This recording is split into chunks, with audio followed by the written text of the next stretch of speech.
राधे। कैसे हैं आप सब लोग? आई होप आप लोग अच्छे होंगे।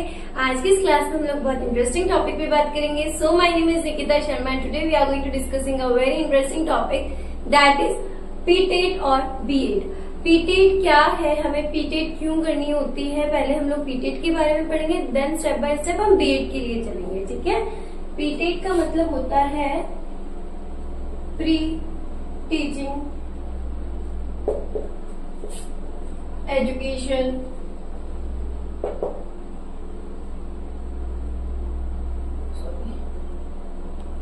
टेस्ट। इसका मतलब होता है प्री टीचिंग एजुकेशन टेस्ट। ये जो एग्जाम है इसका मतलब कि ये टीचर्स के लिए एग्जाम होता है, मतलब जो टीचर बनना चाहता है, जो टीचर की टीचिंग फील्ड में जाना चाहता है, उनके लिए ये एग्जाम होता है। इससे क्या होता है कि आप अगर इसको क्वालिफाई कर लेते हैं, मतलब इसको पास आउट कर लेते हैं, देन आप उसके बाद में बीएड कर सकते हैं। ठीक है। इसके करने के बाद तो इसमें क्या क्या होता है, ये आपका एक बेसिक होता है जिसमें क्वेश्चन पेपर आता है। ठीक है। और उस क्वेश्चन पेपर में 4 टाइप में डिवाइडेड होता है वो क्वेश्चन पेपर। जैसे मैं बात करूं रीजनिंग, एजुकेशन टेस्ट, जीके,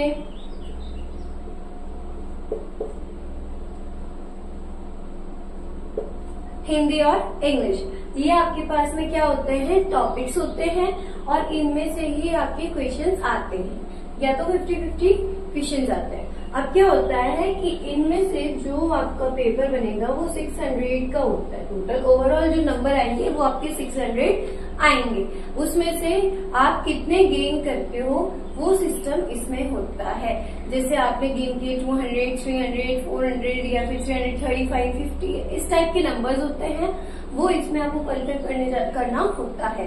अगर आप एक अच्छे नंबर अच्छे ला सकते हो तो आपको एक अच्छी कॉलेज मिल जाती है। ठीक है। वरना तो जब काउंसलिंग होती है तो अगर कम नंबर होते हैं तो वो कॉलेजेस आपको दूर दे देते हैं। ठीक है। ये इसका प्रोसेस इतना है। उसके बाद में क्या होता है, जो ये हिंदी और इंग्लिश है ना, इसमें से आप कोई भी एक चीज चूज करें, या तो हिंदी ले सकते हैं या इंग्लिश ले सकते हैं, उसी का पेपर पैटर्न आपको सॉल्व करना होता है। उसके अलावा जीके जो है वो एक बेसिक है, क्योंकि अगर आप एग्जाम दे रहे हैं तो इस एग्जाम के 2 अलग रूल्स है। एक तो 10+2 का होता है, 10+2।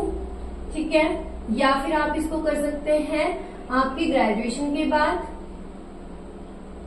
और अगर आपने लास्ट में सोचा पोस्ट ग्रेजुएशन होने के बाद कि मुझे ये करनी है, तो उस कंडीशन में 10+2 में तो ये 4 इयर्स की हो जाएगी, इसमें 2 इयर्स की हो जाएगी और इसमें 1 ईयर की हो जाएगी।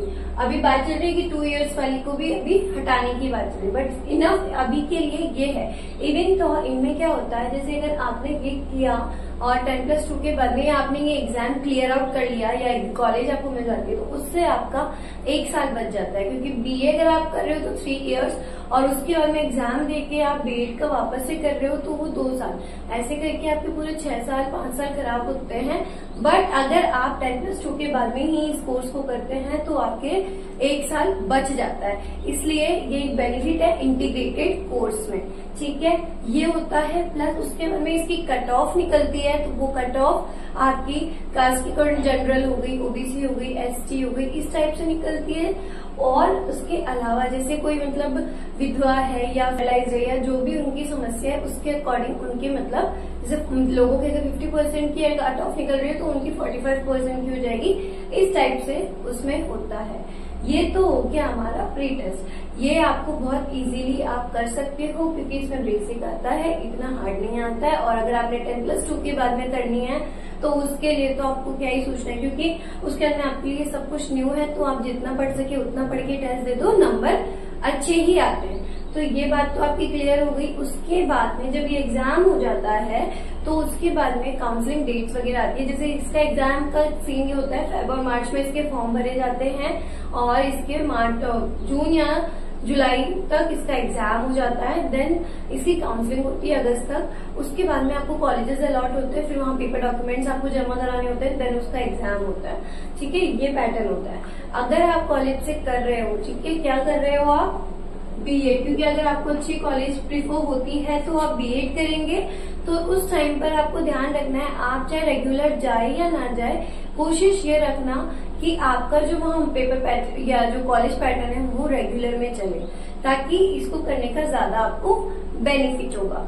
और सेकंड थिंग, इसमें जो सब्जेक्ट्स होंगे वो आपको एकदम जो आपने ग्रेजुएशन में लिए थे आपको उन्हीं सब्जेक्ट से करना है, ताकि आप ज्यादा अंडरस्टूड हो सके और उस लैंग्वेज को समझ सके, ताकि वो आपको क्लासेस लेने में आसानी हो। ये एक पेपर भी पैटर्न से हो जाता है या फिर एक मेथडोलॉजी भी हो जाती है कि आपको इस तरीके से इस काम को करना है। जैसे कि मैं बात करूं, अगर मैं बताऊं आपको, जैसे अगर आपने आर्ट्स ले रखी है, ठीक है, और किसी ने साइंस ले रखी थी और किसी ने कॉमर्स ले रखी थी, तीनों फील्ड के बच्चों की बात बता रही हूँ कि तीनों ने क्या क्या ले रखा था। अगर मैं आर्ट्स की बात कर रही हूँ तो आर्ट्स स्ट्रीम में बच्चों ने जैसे पॉलिटिकल साइंस ले रखी थी या फिर हिस्ट्री ले रखी थी या ज्योग्राफी ले रखी थी, इंग्लिश लिटरेचर ले रखी थी, वॉटेवर वो जो उन्होंने सब्जेक्ट ले रखा था, पब्लिक एडमिनिस्ट्रेशन हो गया, फाइन आर्ट्स हो गया, मतलब कि अगर उसने यहाँ मतलब ये है कि अगर उसने ग्रेजुएशन में ये सब्जेक्ट्स लिए होंगे ना तो उसको ज्यादा नॉलेज होगी। क्योंकि बीएड में क्या होता है ना, आपको सब्जेक्ट से ज्यादा टीचिंग लाइंस पे फोकस किया जाता है कि आपको क्या करना है, और सब्जेक्ट इसलिए पढ़ाया जाता है कि आप उसको किस तरीके से बच्चों को इंट्रोड्यूस करवा सकते हो हर एक छोटी चीज। अगर मैं बात करूं इंग्लिश की, तो इंग्लिश ग्रामर है, ठीक है, तो उस ग्रामर में आप नाउन बच्चों को कैसे पढ़ाओगे, ठीक है, आप कैसे उनको एग्जाम्पल्स दोगे कि वो उसको अंडरस्टूड कर सके। ये एक बच्चे के लिए होता है कि आप बच्चे को कितना समझ रहे हो, उसको किस तरीके से समझना है, क्योंकि आपके पास हर तरीके का बच्चा आएगा अगर आप टीचिंग लाइन में जा रहे हो। तो जब अगर आपके पास किसी भी तरीके का बच्चा आएगा तो उसको आपको किस तरीके से हैंडल करना है, किस तरीके से उसको समझाना है, वो मेन होता है। तो ये मेन है कि आप क्या सब्जेक्ट्स ले रहे हैं उन पर डिपेंड करेगा। और यही है कि जब आप कोई सेकंड ग्रेड, फर्स्ट ग्रेड या फिर टेंथ वगैरह क्लियर करके एग्जाम देते हैं तो उस टाइम पर अगर आपका सब्जेक्ट ने अगर अच्छी पकड़ कर रखी है तो कहीं ना कहीं जॉब सिलेक्शन का भी चांस होता है। तो इसलिए हमेशा वही सब्जेक्ट्स ले जो आपने वहां पर ले रखे थे, कहाँ पर, ग्रेजुएशन में। और अगर आपने बीए में जैसे भी 10+2 के लिए आप बोलोगे मैम ये तो इंटीग्रेटेड कोर्स है, फिर हम क्या करें, तो 2 साल तो बीए चलेगी और 2 साल बीएड चलेगी। क्या होगा, 2 साल बीए और बीएड, तो फिर 1 साल में क्या हो जाएगा, हर साल सब्जेक्ट चेंज होंगे, ठीक है। स्टार्टिंग में बाकी सारे सब्जेक्ट एक हो गए, उनके 2-2 पेपर होंगे। जैसे आपने 3 सब्जेक्ट ऑप्शनल लेने होते हैं, जैसे आपने वो चीजें 11th में की थी वही आपने 12th में की और वही आप बीए में कर रहे हो, ठीक है। तो उस टाइम पे आपने सब्जेक्ट थोड़ा सा चेंज किया, कोई दिक्कत नहीं है, वो चेंज होगा, पेपर 1-2 ऐसे करके आपके 6 तो यही हो जाएंगे पेपर्स। उसके अलावा जो लास्ट वाला होगा उसमें हिंदी और इंग्लिश का ऑप्शन होता है फर्स्ट ईयर, तो वो कॉलेज एग्जाम प्रीफर करती है, यूनिवर्सिटी वगैरह वो आपको क्लियर कर देती है कि आपको इस साल हिंदी देना है, तो नेक्स्ट ईयर वो हिंदी का पार्ट हट जाएगा, नेक्स्ट ईयर आपको इंग्लिश देना है। फिर 3rd ईयर में क्या होता है, इंग्लिश भी हट जाता है और आपको उस टाइम पर एक तो मेन सब्जेक्ट लेना होता है बीएड। जो मैं यहाँ की बात कर रही हूँ ना कि फर्स्ट सब्जेक्ट आप कौन सा ले रहे हैं वो उसका ध्यान रखना, क्योंकि आपने वो यहाँ पर ऑप्शनल में ले चुके हो ना आप, तो आप अंडरस्टूड हो। तो 3rd ईयर में आप उनमें से कोई एक सब्जेक्ट चूज कर सकते हो जिससे आपको वो चीज करनी है, जिसको हम बोलते हैं पेडागॉगी सब्जेक्ट, ठीक है। क्या बोला जाता है उसको, पेडागॉगी सब्जेक्ट। ये तो होता है हमारा क्या, जो आप यहाँ से करेंगे, ठीक है, यहाँ से लेने के बाद में आपको यहाँ पर उनको लागू करना है। फिर देन 3rd ईयर में क्या हो जाता है, जो 4th सब्जेक्ट है वो आपका एनवायरमेंटल या कंप्यूटर आ जाता है। एंड फिर 4th में क्या होता है, अगर कंप्यूटर 3rd ईयर में आ गया तो 4th ईयर में एनवायरमेंट आ जाएगा। ऐसे करके सब्जेक्ट चेंज होता है ताकि वो आपको हर एक चीज की नॉलेज दे सके। ये तो मैंने बीए का बताया या बीएड का बताया जो इंटीग्रेटेड कोर्स होता है उससे रिलेटेड। अब क्या होता है, कई बार आर्ट्स वाले तो ठीक है वो बीएड कर सकते हैं, बट साइंस और कॉमर्स का बच्चा अगर सोच रहा है कि बीएड करना है, कोई दिक्कत नहीं है, वो भी कर सकता है। बट उसका ये है कि अगर उसने पीसीएम की है या पीसीबी कर रहा है वो, ठीक है, कुछ भी किया हो तो वो एटलीस्ट फिजिक्स से करना चाहता है फिजिक्स से कर ले, या फिर केमिस्ट्री से करना चाहता है तो केमिस्ट्री से कर ले। अगर उसको मैथ से करनी है तो वो मैथ से भी कर सकता है। इसमें ऐसा कोई लॉजिक नहीं है कि वो किससे करे, बस आपकी सब्जेक्ट में पकड़ अच्छी होनी चाहिए, आपको किस पर करना है। आप फिजिक्स से कर रहे हैं, नेक्स्ट ईयर आप केमिस्ट्री से कर ले, या फिर आप बायोलॉजी से कर ले, या मैथ से कर ले, इट्स ऑल ऑन यू कि आपको किससे करना है, ठीक है। बट आप कर सकते हैं, कोई इश्यू नहीं है। आप कॉमर्स की बात करें तो कॉमर्स भी कर सकते हैं, क्यों नहीं कर सकते। अगर वो इस फील्ड में आ रहे हैं तो कर सकते हैं। उन्हें क्या है, जैसे अभी कोई अकाउंटिंग वगैरह जो टॉपिक होता है उससे रिलेटेड कर ले, मैथ से रिलेटेड कर ले, इकोनॉमिक्स से रिलेटेड कर ले, ऐसे सब्जेक्ट जो उनके पास में है, अगर वो उसी से करते हैं तो वो ज्यादा अंडरस्टूड हो पाएंगे, प्लस उनके पास प्लस पॉइंट होता है उस चीज से उसको क्रिएट करने में। क्योंकि हम लोग बीएड करते हैं तो पेडागॉजी सब्जेक्ट हमारे लिए इम्पोर्टेंट होता है। तो इतनी बात क्लियर हुई कि मेन क्या है, हमें क्यों इतनी सारी चीजें करवाई जा रही है, ठीक है।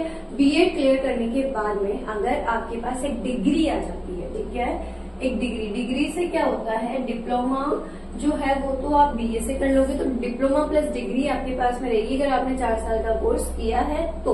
और अगर आपने इनमें से ये लोग कर रखे हैं तो वो तो आपकी एक अलग ही चीज है, तो ये आपकी डिग्री आ जाएगी। उसके बाद में आप फर्स्ट सेकंड ग्रेड का एग्जाम क्लियर कर सकते हैं। और सेकंड थिंग, मैं आपको एक और बात क्लियर कर दूं कि डिग्री तो आपके पास है, आप कर सकते हो, लेकिन उससे पहले आपको सीटेट का एग्जाम भी क्लियर करना है। क्योंकि अगर ये भी रहेगा तो एक आपके पास में ज्यादा इंपॉर्टेंस होगी।